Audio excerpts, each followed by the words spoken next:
Good morning, everyone. Welcome to Blacklogic. So, Robert F. Kennedy, a figure long associated with anti-vaccine movement, is now in the spotlight as President Trump's nominee for Secretary of Health and Human Services. During his recent confirmation hearings, Kennedy emphasized that he is not anti-vaccine, a statement that has raised eyebrows given his history. He's also expressed a desire to collaborate with American farmers to reduce regulatory burdens and promote innovation. I don't think he's totally against vaccines, but I think vaccines need to have more research in the long-term effects and how that matures and transforms within your body, let's say 10, 15 to 20 years. Again, a lot of our vaccines have not been vetted for a very long duration of how, again, that transform within your body and how that can possibly turn into cancerous cells that could eventually, delete your life. So again, I think that he wants more research and more studying, but something as severe as COVID-19, the onslaught, the quickness that the virus, went across the entire world, I believe in some regards that some people believe they were doing the right thing. And we've never had a vaccine created and manufactured so quickly. So we can only imagine what this may do to people who probably have already, life has been passed away because of this, let alone what may happen to people and those who've taken it 5, 10, 15 years from now. So again, I really think these things are significant and hopefully there's no long-term effects. But again, we don't have enough information and research. So the Senate Finance Committee, led by Senator Bill Cassidy, who is a former physician and vaccine advocate, he is tasked with evaluating Kennedy's suitability for the particular role that he's been confirmed with. And Cassidy has previously criticized Kennedy's vaccine views, but has shown agreement on issues like diet-related diseases. Yeah, America is the fattest country. A lot of our foods are carbohydrated, infused, sugar, salt, all sorts of different sweeteners that are cancer causing, and our American government is still allowing it. And I'm hoping that a lot of these cancerous poisons that are in our food, that RFK can have them to be extracted. They can have them to be deleted. They can have them to be revoked where it no longer exists in our food. You go to other countries and their food tastes different. It tastes better. In some instances, it may not even taste that good because we have flavonoids and we have all of these dyes and things to enhance flavor in our food. And so we're used to a certain taste. Again, a lot of these flavonoids and chemicals and substance and there's all sorts of chemicals that's in our food. Again, I'm no scientist, but you guys know what I'm referring to. When you read the back of a product or the back of an ingredient, maybe it's processed food, maybe it's ultra processed food. Some of the words you can't even pronounce because it's a chemical. It's a chemical, And I said this before a long time when I was young. I used to always see red, delicious apples with wax on them. And then, knowing me being a kid, we would get out groceries. I would go inside the bag and grab an apple and bite it. She said, boy, put that back after I already bit it. And I'm like, it tastes nasty. She said, we have to rinse off the wax. Why are we putting wax on apples? Oh, to make them look better. Okay. If we would have, as Americans, when you go around the country, when we went to South Africa, when we went to Central America, when we went to Europe, all these countries my family and I have been to, or even myself, when you get a piece of fish, the head comes with it, but not in America. We're like, oh, they got the eyeballs, because we have been dumbed down. We have been nurtured and pampered to make everything that we buy and eat to look good. And it's not in this natural form. It goes through some sort of processing. So again, I believe this is a good look.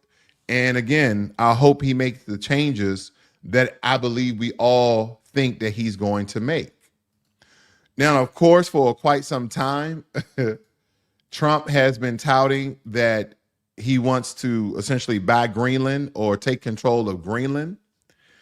But a recent poll reveals that 85% of Greenlanders oppose the idea of becoming part of the United States. 85% say, nope, we do not want to be part of the United States, which is controversial from the last state that majority of Greenlanders wanted to become American citizens. And again, maybe someone overstretch or overreach with the certain percentages, but this sentiment comes amid President Trump's renewed interest in acquiring the Arctic island. Again, this is about resources. This is about strategic defense, right? Because that's a lot of things that he's essentially, cited is strategic importance to America.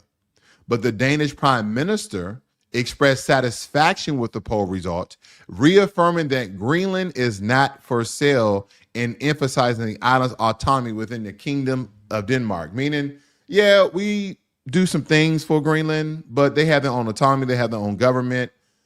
It's kind of like British rule, right? The UK had many territories around the world, hundreds of territories around the world.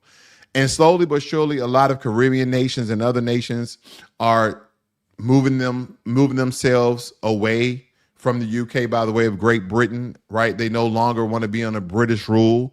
There was no significance for them where, again, alleged United Kingdom countries was just garnishing and taking resources from a lot of these countries from around the world. Because don't forget, Australia, that's a Great Britain penal colony that's now a country. Look at Canada. I'm not saying that's a penal colony, but that was once under British rule as well. It probably still is a territory of Great Britain. Who knows?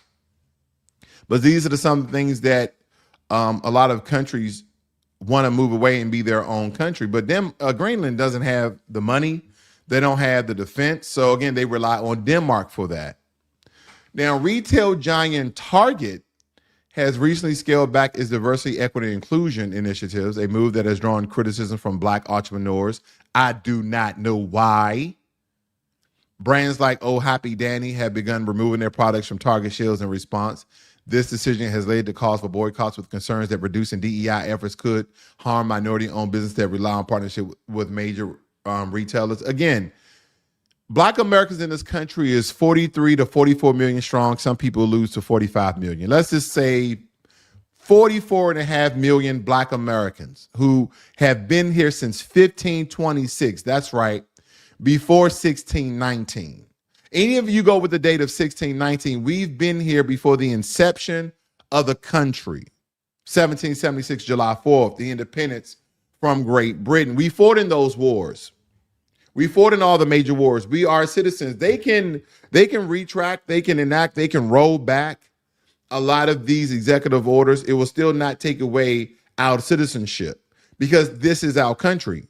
And I keep telling people this, the establishment of America is three major groups. The colonizers that came over from Europe that, essentially started the slave trade, the Native American Mongolian type people that were here as well, and those enslaved Africans who are foundational Black Americans to today, which again, been here for thousands of years. And some have been here even before the European enslavers came over. But nonetheless, these are three groups of people that are hundreds of years inside this country, more than any other group. The European colonizers, the so-called pilgrims, the Native Americans, and Black Americans. So again, Black Americans, if we're worried about our citizenship, we're worrying about the wrong thing. And getting on board with other minorities has not helped us in any way, form, or fashion. They turn their nose up at us. They look at us crazy. And again, I'm just going to be real. And this doesn't mean the entire population of this said demographic. I want to put that disclaimer out. But when it comes to Asians, they turn their nose up and be highly racist to Black Americans, as well as the Latino Hispanic community and all other sorts of groups, the Middle Easterners as well. And Middle Easterners, when they come to America, according to the censusbureau.gov, when Middle Easterners and North Africans come here, they are considered white. So some, not all, they apply themselves to the white ideology when it comes to racism. I don't mean all white people are racist. I don't mean that all white people are bigots. But I want you guys to listen to me because this is very important. Instead of me telling you about this, and again, Black folk, we need to shut up and get out the way and let law enforcement do their jobs of people who are illegally in our country. And we're talking about DEI rollbacks. They did not remove your products from the shelves. I wish I was a brand owner of a black business and I have products in Target. When you guys are removing your product, I'm like, Target, can I get that space? Can I get that shelf space? Oh, sure. Yeah, Pete, your product is selling really well. Well, thank you. We're getting on board with these other minorities that has never helped the black community. Never helped us. We've always helped in droves. Thousands of us have beaten the pavement for other groups. And maybe some of us, because of this liberal ideology we've adopted from the Democrats, which needs to be eradicated, maybe we need someone from these other communities to let us know what their community has been doing to us, because we're not getting it. And I have no reason why. But I'll let you guys know. Here we go. I'll let you guys know. Is very important, so I need y'all to read this. When the chips are down, you Latinos forget the support from the black folks. And I cannot agree with this creator more. The Latino community and its anti-blackness is strong and it needs to be expelled from our community. We hate black people within our own communities where Latinos, and I'm talking to Dominicans right now, my people would say, oh no, I'm not black, I'm black white, or I'm Latino black.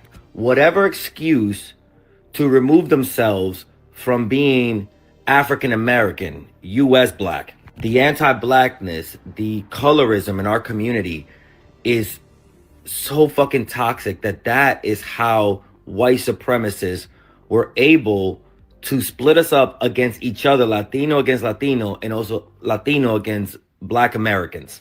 And now we're seeing birthright citizenship being taken away, the 1965 Civil Rights Act being attacked. And what a lot of Latinos don't know is that the 1965 Civil Rights Act was also what gave a lot of immigrants like your parents the ability to actually become U.S. citizens. So birthright citizenship, a pathway to a status, was established, was given to us by the hard work of the black community. And when we were beneficiaries of all that great work that they did, what did the Latino community do?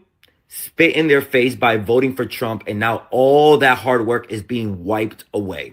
And that's right, Latinos did forget all of the support that black people gave us and helped us get to a place where our great-grandparents and our parents and then the children born today were able to be part of this country. And that's why I'm trying to work harder than ever to do two things. One, expel the anti-blackness in our community because, like I said before, we are black. And also trying to do my best to rebuild between Latinos and black Americans. Is it going to be easy? Hell no. Is there a lot of work to do on our part? Hell yes. But like I've said 1,000 times before, we are stronger together, and we need to stop doing the white supremacist work for them. You know, this comment is No. I hate to say it, but no. You guys are not black. You're mixed with black. You see what I'm saying? Because again, when we look at the Latino and Hispanic community, again, I have friends who are Hispanic and Latino, but nonetheless, when we look at that community, a lot of them will let you know that we are mixed with people from Spain, Spanish, or white Europeans. Don't forget Spain is in Europe, white Europeans, okay, that speak Spanish. And then from native indigenous people from certain lands like Tainos and Aztecians and Mayans. Now, some Dominicans, because again, that island was conquered and colonized by the Spanish, had black slaves over there that mixed and matched with those people. So again, there's a lot of history there. But when you say, oh, we are black too, there's some who have darker skin, Dominicans, but those who have white or high yellow skin, they tend to adjacent themselves with white people. And that's perfectly fine if that is what you identify. But what we're talking about is the anti-blackness in Hispanic in the Latino community. And I also have, other videos that I can essentially show you guys of even Asian people coming out and speaking about the anti-blackness in the Asian community. So there's a lot of things from these other minority groups. Now they want the support of black Americans. No, No, we are not to give our support. We are to shut up. We are to shut up, sit on a porch, eat popcorn, and let law enforcement do their jobs of getting people who are illegally in the country. If you are a legal citizen and you are Hispanic, Asian, or otherwise, then so be it. You are a citizen. You should not be deported. You should not be messed with. Okay. And because we have such a large group of people who are non-white, okay, and I'm not speaking about the black community, because the only really non-black folk in America is Haitians, some people from the Caribbean and Africa, but they are not that many compared to Hispanics, Latinos, and Asians, okay? Because don't forget, a lot of the Asians came through the southern border as well. Countries like India, China, even some Eastern European people. Now, the Eastern European people, because America is majority white still to this point. It's, that majority white is declining each and every day because of the mass amount of immigration. But nonetheless, they can probably get away more so than other groups. But I digress. And you know what? In good faith, I think it's very, very important to show non-black people how Black Americans are sometimes more American than any other group. We love this country that we built. And I don't mean we've built the advancement and modernization, but we've built the foundation, the roads, the railroads, the Capitol, the monument, all the innovations and inventions that Black Americans have created and built. Look it up. Don't take my word for it. But let me show you how darn American we are. Let me see if you feel the same way that I feel. Lord have mercy. I know you guys felt that. I felt it too. No one can do it like Black Americans because we love this country. We helped build this country. So all these other groups coming out looking for our help, no. We are American and we are against illegal immigration. Come through the right way. Come through the right way. That's all we're stating. So as you guys know, President Trump is issuing an executive order aiming to remove transgender individuals diagnosed with gender dysphoria from military service. The order mandates updates to medical enlistment standards and restricts access to facilities aligning with individual gender identities. This move has been met with legal challenges and criticism from advocacy groups who argue that it could harm military readiness and discriminate against capable service members. And this is not against gay people. This is all about transgender because of the complexities of someone who was born a certain sex, believing or having surgeries to change and transform themselves into something different, which is a complex matter in the military versus just someone stating that I'm gay, I'm lesbian, I'm queer, I'm this, which doesn't require any additional surgeries, any complexities with medical challenges, or even to the point that they're stating about gender dysphoria. So again, do I agree with this? I want to see how this matures within the political atmosphere that they're trying to do this with a lot of these executive orders. And I don't know if you guys are familiar with just some of the executive orders that Donald Trump signed. Do not forget that he signed 26 executive orders his first day, and he has not slowed down.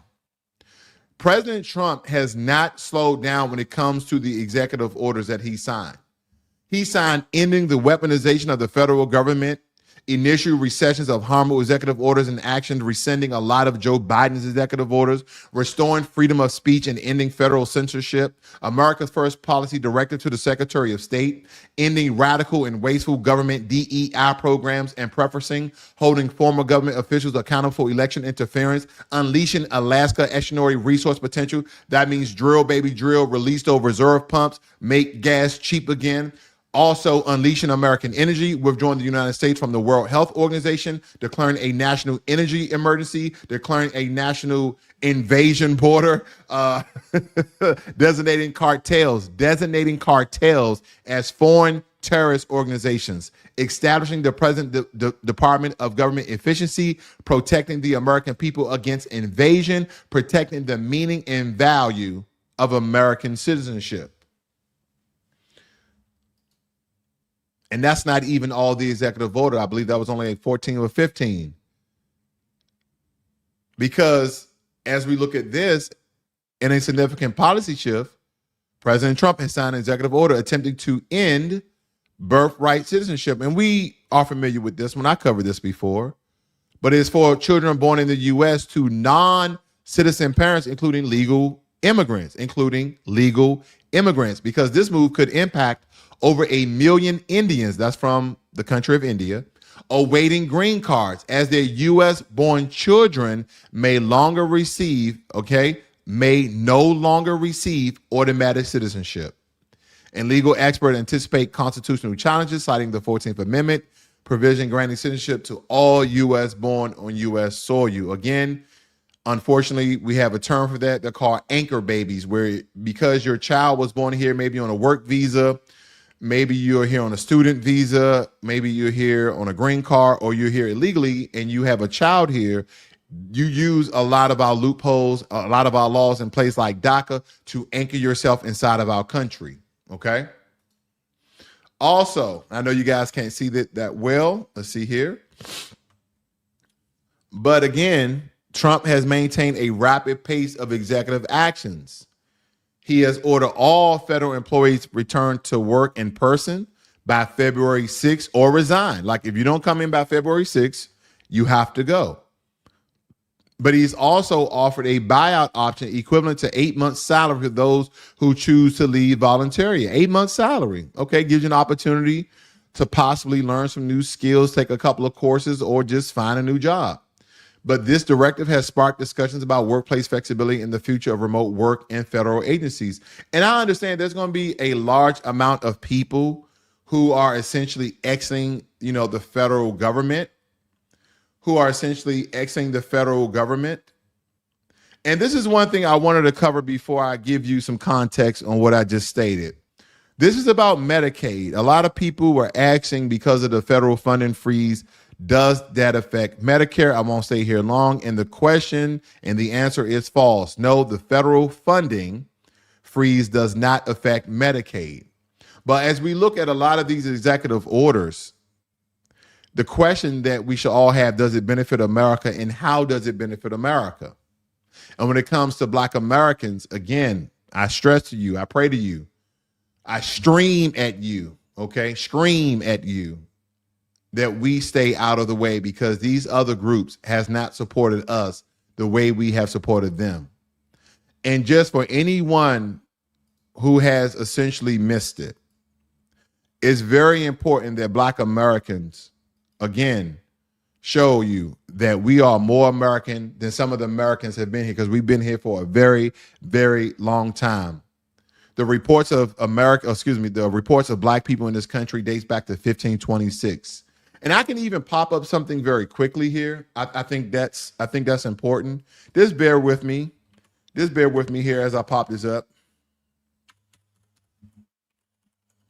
I just want to show you something very, very quickly, because a lot of people are not familiar with this. And again, I'll go in depth. I've done this plenty times before, and I'll even show you a lot of my references, because again, I know a lot of people do not trust Wikipedia. But in 1526, Spanish explorers brought enslaved Africans to a settlement in what is now South Carolina or Georgia. This was the first time enslaved Africans were known to have been brought to the continent. They were also first to revolt. Okay, we've always been fighting for our freedom on this land. And again, I won't go down all of this history, but there's reports before 1619 by the Washington Post.